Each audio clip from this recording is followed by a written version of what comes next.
कि इस दौर में तो पर्दे खुद ब खुद उठते जा रहे हैं और कोई चीज़ अब पर्दे में नहीं रहेगी। हमारे यहाँ भी इसका बड़ा शोर है इंफॉर्मेशन टेक्नोलॉजी का। उस पर एक हमारे एक एक्सपर्ट थे इंफॉर्मेशन टेक्नोलॉजी के, वो अपने वर्ल्ड बैंक के किसी नुमाइंदे को लेकर गए एक अदारे में जहाँ बहुत से नौजवान लड़के लड़कियाँ कंप्यूटर्स के सामने बैठे हुए थे। तो उन्होंने कहा कि हमने ऐलान किया कि इस मुल्क में हम इंफॉर्मेशन टेक्नोलॉजी का जाल फैला देंगे और बहुत जल्द हम दुनिया के साथ कदम मिला कर चलेंगे। तो वर्ल्ड बैंक का नुमाइंदा बहुत खुश हुआ, उसने कहा वेरी गुड, आपको कोई इसमें मसला तो नहीं पेश आया? कहने लगा छोटा सा मसला है, अभी यहाँ बिजली नहीं पहुँची। और तो उस इंफॉर्मेशन टेक्नोलॉजी का जो सैलाब आने वाला है, जो आ रहा है, उसमें इस तरह के जो प्रोग्राम आपने जो बनाया है, मैं ये समझता हूँ कि ये उससे बहुत बड़ा कारनामा है। मैं एक संजीदा सी बात कर सकता हूँ, जो रिलेशनशिप की आप बात कर रहे थे आर्टिस्ट के और एक स्पॉन्सर की, जो उनके रिलेशनशिप हैं, उसमें एक छोटा सा एक कथा है कि अमीर ने जो पकड़ी है क्या खूबसूरत लकड़ी है, अमीर ने जो पकड़ी है क्या खूबसूरत लकड़ी है, लकड़ी पे जो नक्काशी है गरीब ने तराशी है, अमीर की ये सोटी है और गरीब की ये रोटी है। अरे वाह, अरे वाह, अमीर की ये सोटी है गरीब की ये रोटी है। जी, तो ये रिलेशनशिप हमारा कायम रहना चाहिए और इस मेरा ख्याल है ये बढ़ रहा है और इसके बड़े अच्छे नताइज भी सामने आएंगे। बकरा किस्तों पे जब हमने ड्रामा किया था तो उसमें एक किरदार बड़ा मशहूर हुआ था, वो मेरी वाइफ का किरदार था और वो प्रोफेसर की वाइफ बड़ी लड़ाका औरत थी। फिर वो हमने जब बकरा किस्तों का पार्ट 2 किया, फिर जब हमने 3 किया तो वो मुसलसल हमारे साथ रही। फिर अभी मैंने पिछले साल यहाँ किया था बकरा किस्तों पर पार्ट 4, अभी वीडियो पे नहीं आया वो, उसमें भी उसने पार्ट किया। तो मैं, क्योंकि वो बड़ी मोहब्बत में यहाँ तशरीफ़ लाई हैं, तो मैं चाहूँगा कि मैं 2-4 बातें उनसे भी करूँ। और यूँ समझ लीजिएगा जब वो यहाँ तशरीफ़ लाएँ तो हम अमेरिका में हैं और प्रोफेसर जहाँ पार्ट 3 ख़त्म हुआ है, मैं बच्चा हो जाता हूँ, इलाज के लिए हम अमेरिका गए। वहाँ हमारी सारी गुफ्तगू इस हवाले से है कि वो अमेरिका में एडजस्ट नहीं हो पा रहे, अमेरिका के माशरे में एक पाकिस्तानी बंदा एडजस्ट नहीं हो रहा, इसकी क्या वजह है, वो थोड़ी सी गुफ्तगू के लिए मैं अपने उस आर्टिस्ट को पेश कर रहा हूँ, जिसके बारे में मैं कहता हूँ कि स्टेज पर इतनी अच्छी और इतनी टाइमिंग की बहुत कम गिनती की 2-3 आर्टिस्ट हैं, जिनमें से एक वो है। जिंदगी तबाह कर दी है तुमने मेरी, कोई बात नहीं सुनते तुम मेरी। क्या जिंदगी ये पाकिस्तान नहीं है, आराम से बात करो, 1 मिनट में सू करवा दूंगी। 1 मिनट में करवा दो। तुम मेरे से कहो मेरे पे जितने केस करते कर ले, क्या मैंने तुम्हारी जिंदगी तबाह कर दी? क्या जिंदगी तबाह कर दी तुमने? यहाँ पे भी आके पाकिस्तानी हरकतें अपनी नहीं छोड़ी है। जिंदगी तबाह कर दी, मैं छुआरों में बम लेके आ गया था तुम्हारे घर। मैंने शुक्र करो मैंने तुमसे शादी कर ली। अच्छा, तुमसे शादी, मैं तो तुम्हारी शादी में शरीक होने गया था। क्या? और क्या, माँ तुम्हारी बारात वापस चली गई, तुम्हारे अब्बा ने कहा है कोई, मैं कहा पता नहीं कोई किसी मुजाहिद के लिए ऐलान कर रहे हैं, मैंने हाथ उठा दिया। जब का हाथ उठाया वह फंसा हूं मैं तुमसे शादी करके। मैं तो तुम्हारे इलाके में, याद है, लिहाफ बांटने आया था सर्दियों में। हाय ला, झूठ बातें करती हो तुम झूठ बोलते हो। अमेरिका तुम्हें ले आया, अब तुम वापस जाने के लिए तैयार नहीं हो। मैं वापस नहीं जाऊंगी, मैंने कह दिया है। मैं नहीं रहूंगा यहाँ पे। तुम क्यों नहीं रहोगे यहाँ पर? मुझसे नहीं, यहाँ मुझे पानी नहीं पिया जा रहा। क्यों? पानी को क्या हुआ? वो मिनरल वाटर, तो मैं नहीं पी सकता वो मिनरल वाटर। क्यों? अब वो पानी है, वो मैं सारी जिंदगी पीता रहा हूँ, नदी नालों का पानी, वो मेरे हलक से नहीं उतर रहा। मैं, दिमाग मेरा खराब हो गया। 6 महीने हो गए यहाँ अमेरिका में रहते हुए, एक आवाज नहीं आई, हैंड्स अप, जो कुछ भी निकाल दो। हैं? 6 महीने से डाकू नहीं देखा, आगे तरह से ये को मुल्क है। देखो मैं पाकिस्तान से आया हूँ, मुझे सहूलत नहीं चाहिए, मुझे जिंदा रखना है ना, मुझे टेंशन दो। यहाँ पे टैक्सी वाले ने उस दिन मेरे ऊपर केस कर दिया। किस बात पे? घुमा के लाया मुझे न्यूयॉर्क। हाँ। मुझे कह रहा है पैसे दो $100। अच्छा। मैंने कहा आधे तू दे, तू भी तो मेरे साथ घूमा है। यहाँ याद आता ना अपना पाकिस्तान और रिक्शा। रिक्शा? रिक्शा में बैठे हुए जा रहे हैं, हाय हाय, अचानक जब दिल करो मीटर को यूं कर दो, फिर ₹1.50। वो वक्त याद आता मुझे। वो सोच छोड़ दो। मैं तुम सोच नहीं छोड़ूंगा, मैं नहीं यहाँ पे एडजस्ट हो सकता। भाई तुम हो ना हो, मैं तो होंगी, मैं तो यही रहूंगी। मैं नहीं यहाँ पे रहूंगा। मैं नहीं जाऊंगी। यहाँ की पुलिस देखो। क्या हुआ पुलिस को? पुलिस कि खूबसूरत पुलिस है। अबे खूबसूरत है, तेजाब फेंक दो उन पे। खूबसूरत पुलिस है, कोई पुलिस है ये? इतनी शरीफ पुलिस, गाड़ी रोक रहे, मैं समझा धोने के लिए रोक रहे हो। अपनी पुलिस मुझे याद आती है। हाय, गाड़ी रोकते अंदर आ जाते, आधे तो अंदर ही आ जाते। वो मुझे बातें याद आती हैं। तुम्हें तो अमेरिका में रहने का वो चस्का पड़ गया ना? बिल्कुल चस्का पड़ गया है। बिल्कुल हर चस्का पड़ इंसान का हक है अच्छे माहौल में जिंदा रहे। गया। जिस वीजे पे तुम मुझे यहाँ लेके आई हो, ये वीजा नहीं है, बहुत बड़ी साजिश है। ये लॉटरी वीजा। हाँ, ये लॉटरी वीजा नहीं है। क्या है?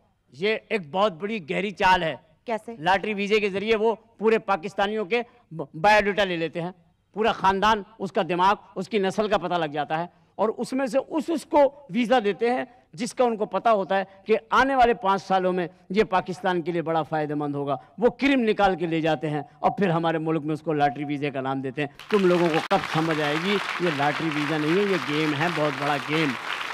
सलमा, तो मुबारकबाद देने आई, मोहब्बत करने के लिए आई। मैं तुम्हारा बड़ा मशकूर हूँ और बहुत शुक्रगुजार हूँ तुम्हारे ये वक्त देने पे। काफ़ी तुमने टाइम दिया। Thank you Umar. उमर के लिए तो बस, जब मैं उमर शरीफ के साथ ख़ास तौर पे काम करती हूँ तो मैं एक शेर है जो सोच के इसके साथ काम कर रही होती हूँ। एक शर्त पे खेलूंगी मैं तुझसे पिया बाजी, जीतूं तो तुझे पाऊं, हारूं तो पिया तेरी। Thank you very much. वाह रे वाह सलमा, क्या बात, कितनी अरसे बात कही है जब मैं लाहौर शिफ्ट हो गया। मेरे तो बिल्कुल छोटे भाई मेरे बच्चों की तरह हैं और मुझे बहुत अजीज़ हैं।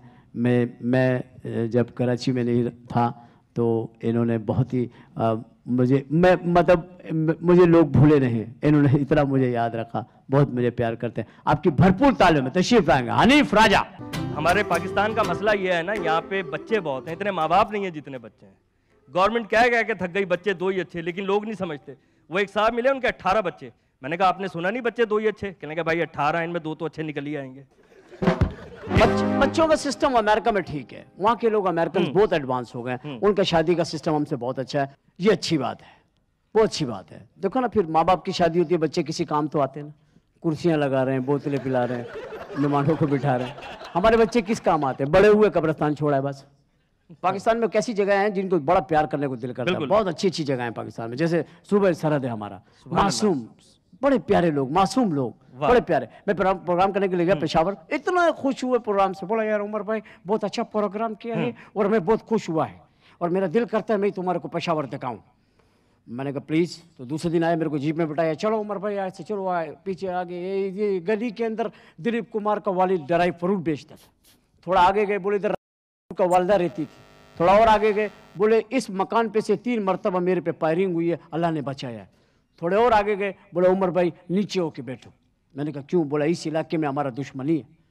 तो मैंने कहा आप नीचे होके बैठे, दुश्मनी आपकी है? बोले नहीं, हमने 1 हफ्ते पहले अपने दुश्मनों का मेहमान मारा है, इंशाल्लाह वो भी हमारा मेहमान मारेंगे। आपकी बहुत सारी तालियां Hanif Raja. Thank you very much, thank you.